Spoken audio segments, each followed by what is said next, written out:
I'm going to move over to Debbie, and Debbie's going to introduce herself and talk to us a little bit further about the venue and what we can expect in April. Thanks, Debbie. Hello, everybody. I'll just switch my my video on very quickly to say hello. Could I just ask, could you give me some ticks if you can hear me okay? Oh, there's a green tick. Oh, another green tick. I love these green ticks. I'll switch my video off now, but I just wanted to wave and say hello. Okay, so I'm hoping you can all still hear me. Thanks, Teresa, and thanks, Alastair. I really enjoyed that. I've learned. Okay, so as Teresa said, my name is Debbie Baff, and I'm the project manager for the OER Wales Cymru. I've been working in HE for about 18 years now, and I've done a whole load of things from I've been working and admissions and faculty, other central departments, and I've sort of been a secret open educator right from the word go when I was little, because my dad was actually one of the first cohorts of the university.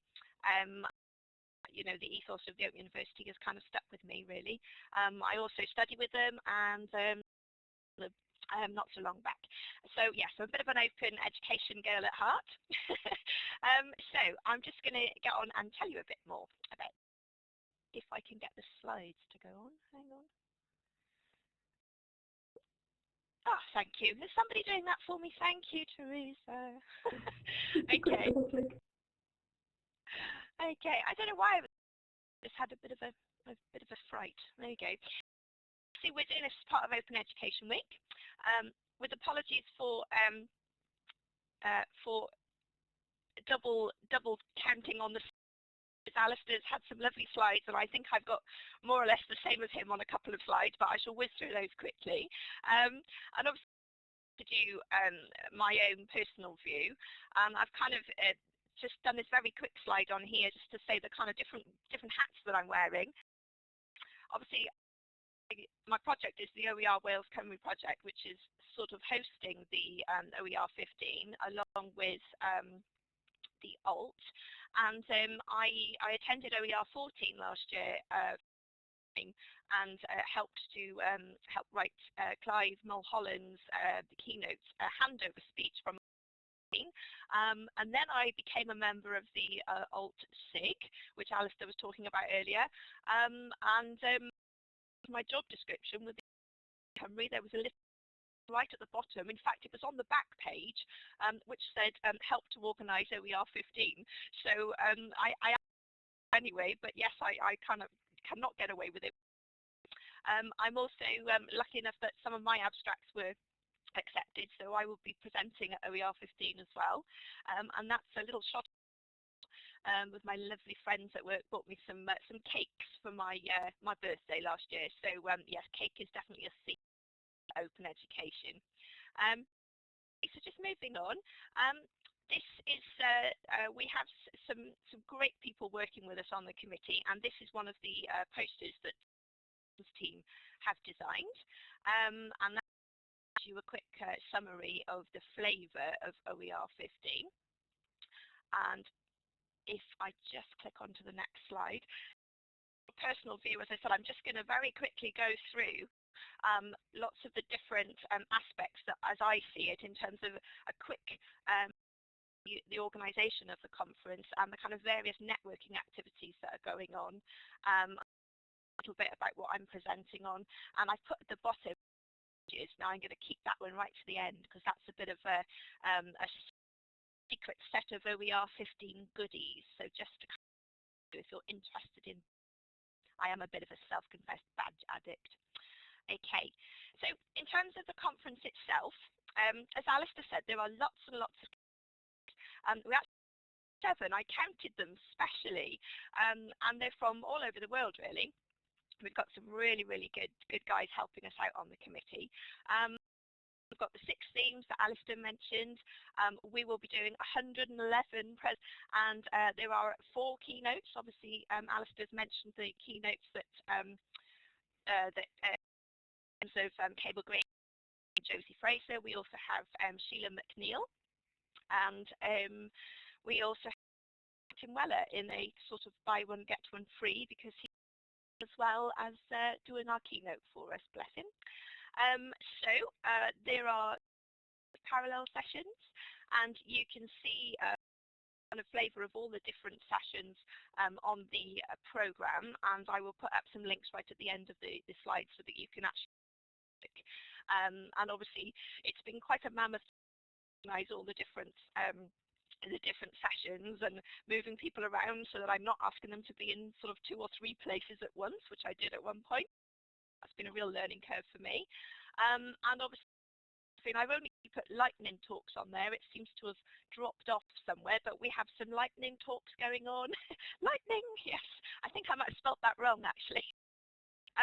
We also have some short paper talks going on and some workshops. I think we have 2 panels as well. Somebody says they can't hear me. I'm hoping everyone... Jennifer, you've just joined the room. If you could just come up to the top of the on the left-hand side, go to Tools and Audio, and the text chat, but unfortunately my text chat isn't coming through to the room. So Tools, Audio, and then Audio Setup Wizard, and just run that through, and that will check the audio settings for you. We're getting a few new people, and this, of course, is because the session was for some people starting at 1 o'clock. So as you're just arriving, check your audio setup.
I deliberately haven't put them on the screen there for you because they're under wraps at the minute. But just as a sneaky preview, that one that's on there, the OER15, is a presenter badge that I had last year for doing the OER14. And I'm very proud of that because that was one of the first badges that I achieved. And in fact, you can blame OER14 because I am now definitely a badge addict, as most of my friends will tell you. The other little badge on there is a Mozilla Open Badges advocate, and I'm very proud to get that for some of the work that I've done creating open digital, talking to people about them. I tend to bore everybody about badges, but if attending OER15 and if you are presenting, will be hopefully able to apply for a digital badge, so an open digital badge. Okay, now then, I did get in that I am working on a project, the OER Wales Cymru project, which is a national project on behalf of all of the universities in Wales, and it's a declaration of intent that was signed in September 2013. And this declaration of intent really the way for Wales to become an open education nation. And it was quite a coup to get all of the vice in agreement about the way forward for Wales, and I'm very proud to be part of it. And I've been a project manager since January 2014, and as part of the project deliverables, actually there is, as you can see, this is what I was talking about the little strap line that was on my job description. OER15 is at the bottom as a deliverable from my project. So in terms of what the project's trying to achieve, is it's trying to promote the use of open educational resources across Wales, and also to embed open practice across the HE sector.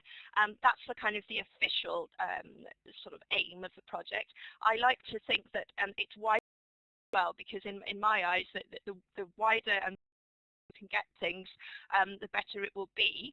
And I've tried to kind of take that stance throughout everything that I've done with the project. So as you can see from there are 4 main deliverables.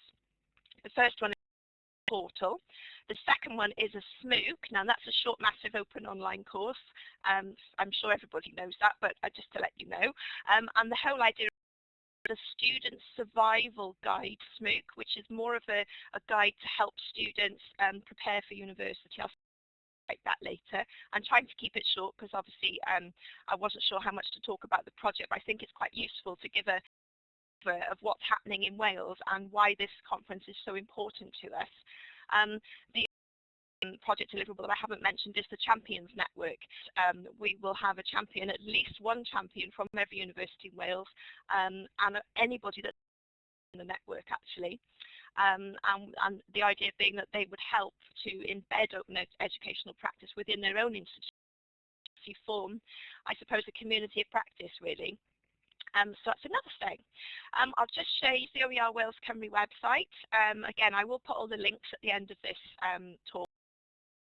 And from this particular project website, you can get access to the portal, which is a showcase of all the open courses that we are and it's literally, there is at least one from every university in Wales, and it puts them all in one place. It's more really to showcase what we're doing, because there's a lot of good work going on. And in terms of resources, if I move right, this is just a screenshot of our one of which is each of those little individual blocks represents one of the OERs that is actually being showcased on the website. So if you want to go and have a look, thanks for popping the link, please. Teresa, please go and have a look at the OER showcase. It's sweat and tears pulling it together. I've enjoyed it. I've had an absolute blast this year project, and I'm very proud of it. I should a quick slide. This is what I talked about with the SMOOC, the short massive open online, the student survival guide. The interesting thing about this is that we've directly with students as and as part of the course we've also implemented open digital badges at a badge for participation and for completion, but the second thing is a badge for the aspect of it, and I think that's got great possibilities going forward for employee demonstrating these kind of additional skills that these students have been able to kind of hone in on while they've been working with them. Really good students who've really helped. It's been it's been hard to pull together, really enjoyable, and it's proving quite positive in terms of how helpful the students think that badges will be. I have to say though, initially they appreciate the kind of possibilities and what could be done with the badges, but once the penny did drop, they are quite keen on it now. So we're on our second pilot of the SMOOC. It's just a quick photograph of some of the students that came to one of my focus groups. And, they all thought it was a really good idea. Some of the quotes on there. I did have a sound clip for you, but it's not playing at the minute. They basically said that they thought had they had something, then it would have helped them when they started university. And at the moment is we're piloting it with a Welsh medium. What I should have said earlier is that the SMOOC is also available through the medium of Welsh. going back to some of the comments that Alastair made earlier on in terms of languages, and it's got a really neat switch. It's really clever. A colleague of mine from University of South Wales to help us set up, and that's Richard Allman, and he actually will be running a workshop at OER15 to explain the benefits. Is run on a Moodle based platform, and it's a really nice trick, as it were, because you can literally click on a button, make everything. Able to use Welsh resources where we could find them, and have used English resources where we haven't been able to find them. I can just see there are some questions popping in on the chat window. Yes, it's a general getting started guide, Nav. What the basis of it was is that there are lots of these things already going on in universities, but they slightly focus that they've got, and obviously a lot of these resources are out things like the student room and what have you, but what we wanted to do is try and put it all in one place, and basically there's lots of discussion forums and to hopefully create an environment where they start university. One of the drivers for the project as well was that if we can get funding to run it further, then to have some students that have actually done MOOC would act mentors for the next iteration of the course, so that you'd almost, it takes then in terms of students as partners, mentoring and actually being able to provide advice at a level.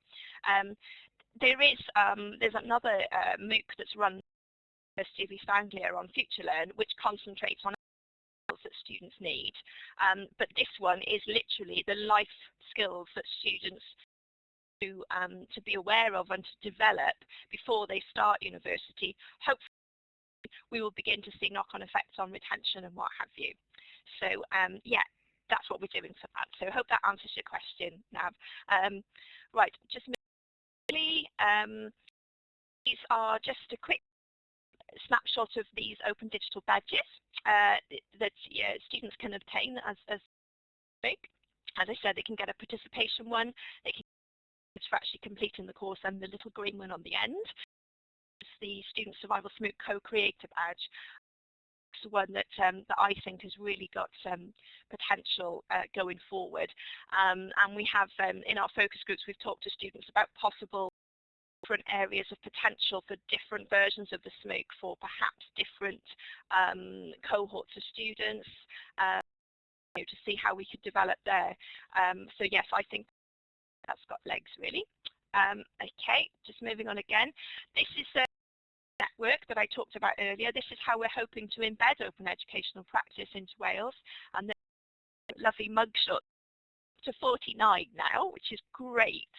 And hopefully a lot of our champions will be coming to the conference, and we will be having our first face-to-face get-together, although I have met some of them previously because we've run some workshops in open educational practice over the last year.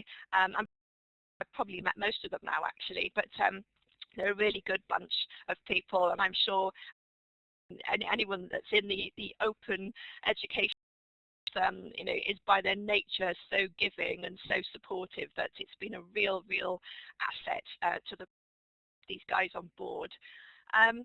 Okay, the next thing I just wanted to let you know, if you want to have any more information about what I've done in the project, obviously this is a bit of a whistle-stop tour. Some very quick videos which are available on YouTube. And oh, look at that, I just put the wrong link there. I shall sort that out.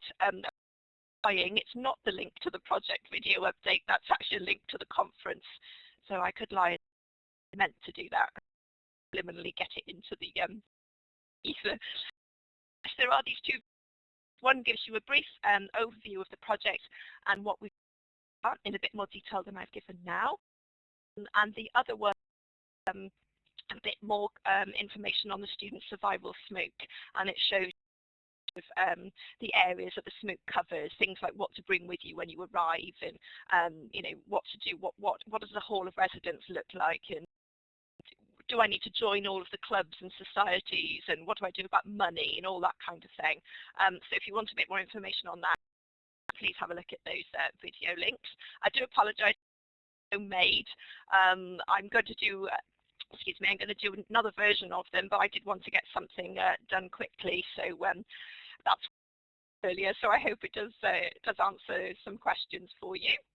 Okay, so coming to the end now. This is obviously just the conference website link again, and just to kind of reiterate that it is at the Royal Music and Drama. It's a really great venue, really lovely keynote speech hall that we're doing it in, which is it's the Conservatoire of Music, and it's brilliant. I really love it down there. And we are having our gala dinner at the National Museum of Wales. So I'm looking as well. Okay, I'll just move on. In terms of the references, as I said, I've put these notes on there, apart from making my mistake twice, so that you can go and have a look at each of these. The other thing I should say as well is that I've put on an interest group, because as I'm part of the committee on that with Alastair as well, we're going to hold one of our face-to-face interest group where people can come and find out more. So there'll be lots of opportunity to kind of network and meet people at OER15, and please do come and join us. I think I've done that without breathing, so I do apologise. Thank you. Do take a breath, Debbie. Thank you so much. That was lovely. I have to say, I came across SIG when the OER conference was in Warwick last year in the summer, and I thought, well, go along and see what's going on. And you couldn't meet a nicer bunch of people. So all very excited, and even more excited now. I know some of the things that you're going to be doing, as well as badges and the amount of expertise that you've got going on there, Debbie, that we can. So really looking forward to that. Those of you who joined us at 1, you won't have heard Alastair giving his into OER 15. So I'm going to just slides back to Alastair. Because Alastair, I believe you've offered to run us through again from earlier, if that's okay. Oh, there was a question. Okay, Alastair, yes, there's a question from Teresa earlier. Let's just pick that up. It just went in to the text chat. Do you offer any sponsorships for PhD researchers willing to? Debbie, I think that's coming in your direction. Okay, thanks, Teresa. Yes, thanks, Dimitri. There are, we do have a very pot of money put aside to help people come to the conference. It's an issue. At the moment, technically, we will have closed the applications for it. But if you are thinking of coming, if an email, I can see whether or not we could look at it for you. We don't have help with travel, but we can help in some cases with the cost of the attendance of the conference. So if you want to email, I can certainly look at that for you, and all my details should be on the slide. Yes, drop me an email. I hope that helps. As I said, we did have this this fund set up, but obviously we only have limited resources. But if you an email, I can advise you further. Is that okay? Thanks, Debbie, for picking that up. Lovely. Okay, looks like there's an email winging its way to you even this week. Some people will have joined us at 12:30 because we had a little bit of a confusion over start times, and I don't want to leave you with without just again entreating you to take a look at the OER SIG on the ALT website, and to join us if you can. Either come along to the conference or join the SIG and keep up with the mailing and keep in touch with us. So if you are thinking that actually, as it comes to 1:30 that you might have to move on, please bear us in mind and take a look at the Twitter feed, the hashtag OER15, where there's been some interesting conversation going on in there as well. And lots of the links that Debbie shared with us as well earlier are findable through Twitter on that hashtag. I'll just turn the slides back then, Alastair, for you so that we can have a second run, if that's okay. Presentation, thank you. Okay, well, I'm this rather worried-looking man staring out so much to do at OER15. I'm not normally a neurotic person, but the prospect of getting the best out of the conference set my mind going. I just thought before I launch into my personal view, preview of the conference, perhaps the hand symbols to indicate whether you're not indicate if you're intending to conference in Wales at the moment. So it would be great to press the little if you're intending to attend the conference.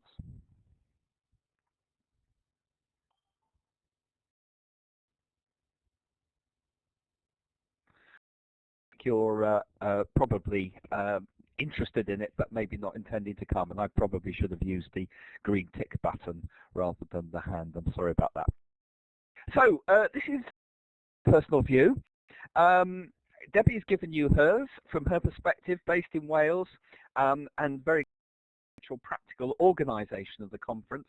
I'm a little bit more distant from, so I think I'm probably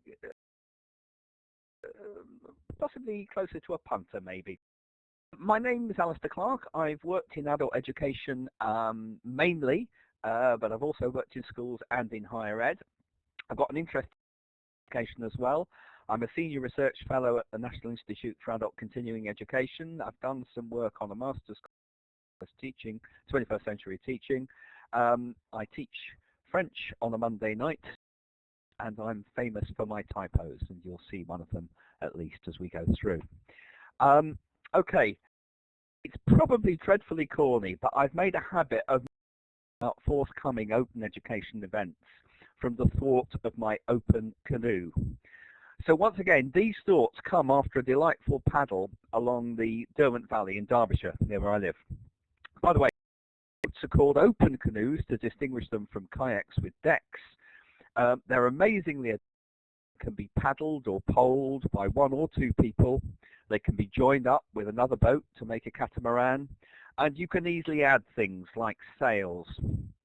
I'll avoid any further attempt to make or there's some direct parallel with open education resources, other than to assert that and OERs go in the category of a good thing. That category of a good thing is, and I'm particularly delighted that we've managed to maintain the momentum of these conferences with support from the Association for Learning Technology, so with an awful lot of energy that has come from the voluntary committee members. When I first got involved with the OER conferences, I was rather dismayed to discover something that was called the OER community. I really did feel that the notion that OER, or even open education, was a cozy subsection of educators and trainers. It seemed to me like that was an admission of defeat. I like the title this year, Mainstreaming Open Education. To be honest, I admit having been initially rather by the open education discussions, it all seemed a bit unnecessary. To quote Basil, case of the bleeding obvious, publicly funded content should be available to the public.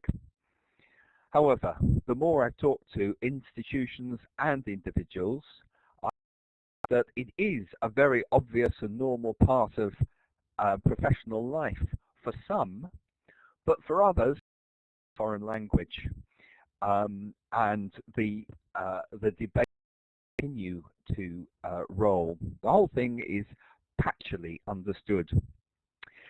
What these events can offer us is understanding of the nuts and bolts of locating, licensing, adapting and sharing content to give our learners the best possible experience. But probably even more important than that practical level is the discussion we have about the value of opening up learning, the that come from a shared educational experience as opposed to a competitive one. And I really do think the two-day conference that we're going to have in the capital of Wales is going to give us a great chance to get to the bottom of that as well. We've said something about the relationship between the Association for Learning Technology, the OER conference, and the special interest group sort of sits in between. It's a group that anybody can join, and you've already been encouraged to come and join us, and I'll encourage you again at the end. But I think the importance of the OER SIG, the special interest group, is that it operates 12 months of the year, 24/7. It can feed ideas into the annual conferences and take some of the discussions forward beyond them. Right, I think about time I got back to the detail of the conference. I've been asked to give my personal view of the content of the conference. Of course, I will be missing things out. I can't possibly do justice to everything. And if there's something that you're really looking forward to that you don't see here, please put it into the chat window, or share it on Twitter, or share it in any of the discussion groups. I have to start with the chairs. Very lucky to have Martin Weller, a much respected author in the area of open education, and he is Professor of Educational Technology at the Open University, and he's Director of the OER Research Hub. I've certainly quoted him many times in materials that I've produced about OER, so I've never actually heard him speak before, so I'm very much looking forward to that. He's joined by local, I think we should say, Hayden Blackie, who is from the University of South Wales. He heads up the Centre for Excellence in Learning and Teaching. He comes with a rich life experience, not only in academia, but also in the church and private industry. I think these two guys are going to be really helpful in placing presentations and the content of the conference in a real-life context. Okay, so one of our keynote speakers is Cable Green. Cable is the Director of Global Learning for Creative Commons, and I'm sure many of you have actually come across him. I've got my own little Cable Green story, which I tell against myself. I run a very modest blog with only a handful of followers, and last year I contacted some of my networks and asked them to share the open resources that they found most useful. I published them on my blog, and then all of a sudden there's a comment at the bottom come from Cable Green. He'd somehow found, putting us right about one or two of the items in the list and saying these are not truly open resources. He was very polite but very firm. I'm looking forward to, he is a great advocate, he's an evangelist for open education. I'm looking forward to hearing what he has to say. Whoops, and I'm also to Josie. Josie works in the schools, and she's really had an impact in Leicester. She works for Leicester City Council and took charge of the technology strand of the Building Schools for the Future program across the city. And in that, she has really bigged up on the digital literacy and the importance of open within that. She's made a name for herself in Leicester. I used to work in Leicester, so I know that, but she's also made a name for herself nationally. She's delightfully provocative, and I've disagreed with her in previous debates, but she's always happy to listen to the other point of view, and at the end of the day, her heart is in making learning better for all the learners she's for, and she sees open education as being an enabler in that direction. I've just captured this from the website. You can actually see that the conference has got these 6 themes: impact research, open education across language and culture, learners and other communities, open ed practice, open courses and publishers. But you know, I like to make my own sense of the world, so those are the notes that I over the last few days strewn over my office floor. And the next few examples are I've drawn out as being the things I want to take away from the conference. Of course, this is personal, but it may inspire you through the program and see if there are things that will mean something to you. So, first of all, Open Ed SIG. We had a very popular webinar just before Christmas, which was I think it was called Creative Commons for Dummies, in actual fact. There clearly is a hunger. A lot of people desperate to do the right thing, but not quite sure what the right thing is. So Theo Kerschel, with paper number 678, is going to run a workshop specifically about toolkits. Marieka Guy, with paper 681, is going to introduce us to this new Open Education Handbook. I haven't looked at either yet. I'm looking forward to that because I'm a busy guy. There's a lot more in my life than open education, and if there's anything that makes it easy for me to get answers and to point colleagues towards answers, then that's a good thing for us all. I started in a canoe, so it's not surprising that Open Waters, Closed Tributaries was a title that appealed to me. Paper 7 by Krista Appleton.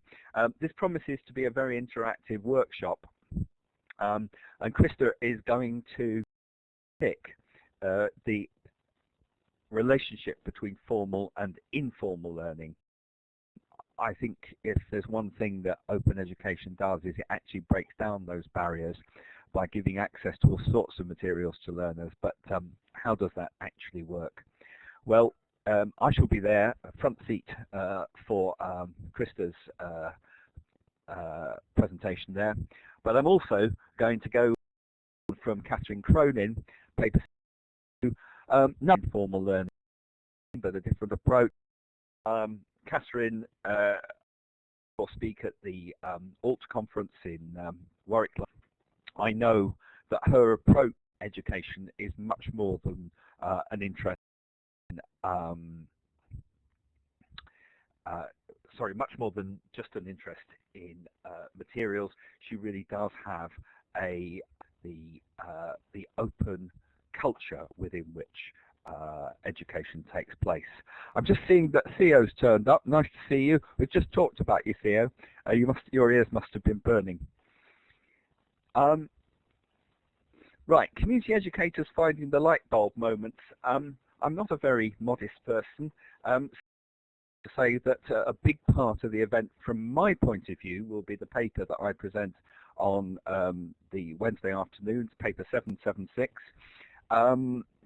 I mainly work in the adult community learning field. It's an area where open education has had less of an impact over the last few years in the sectors, and this is something we need to change. And the conference is one way of raising awareness. Awareness amongst other educators in other sectors, but also in giving the profile for education amongst community educators. Currently, coming towards the end of a small action research project with 12 part-time adult tutors. We have the final meeting in a week's time, and very much hoping that the bribe of offering people cake to come will be successful. Some of them have been quite busy and not been able to engage fully in the project, but I'm hoping that they'll finish this off. Okay, policy is really important. You can see my typos here.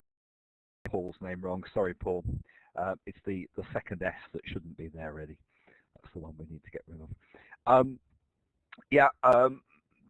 This whole thing either sits in an environment of policy commitment or an environment of the absence.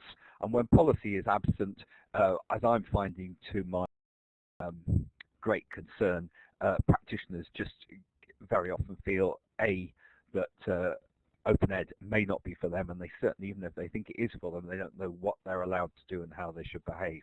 So policy is key. Lorna's got some great stories, I think, from the work in Scotland, and I think there's a real message to be shared from Scotland. Paul has been studying policy across Europe, and he's again, I think, is able to give us a really good picture of the impact or the existence of policies and the impact of policy. So I look forward to both of those. Oh, flicking along too far, really.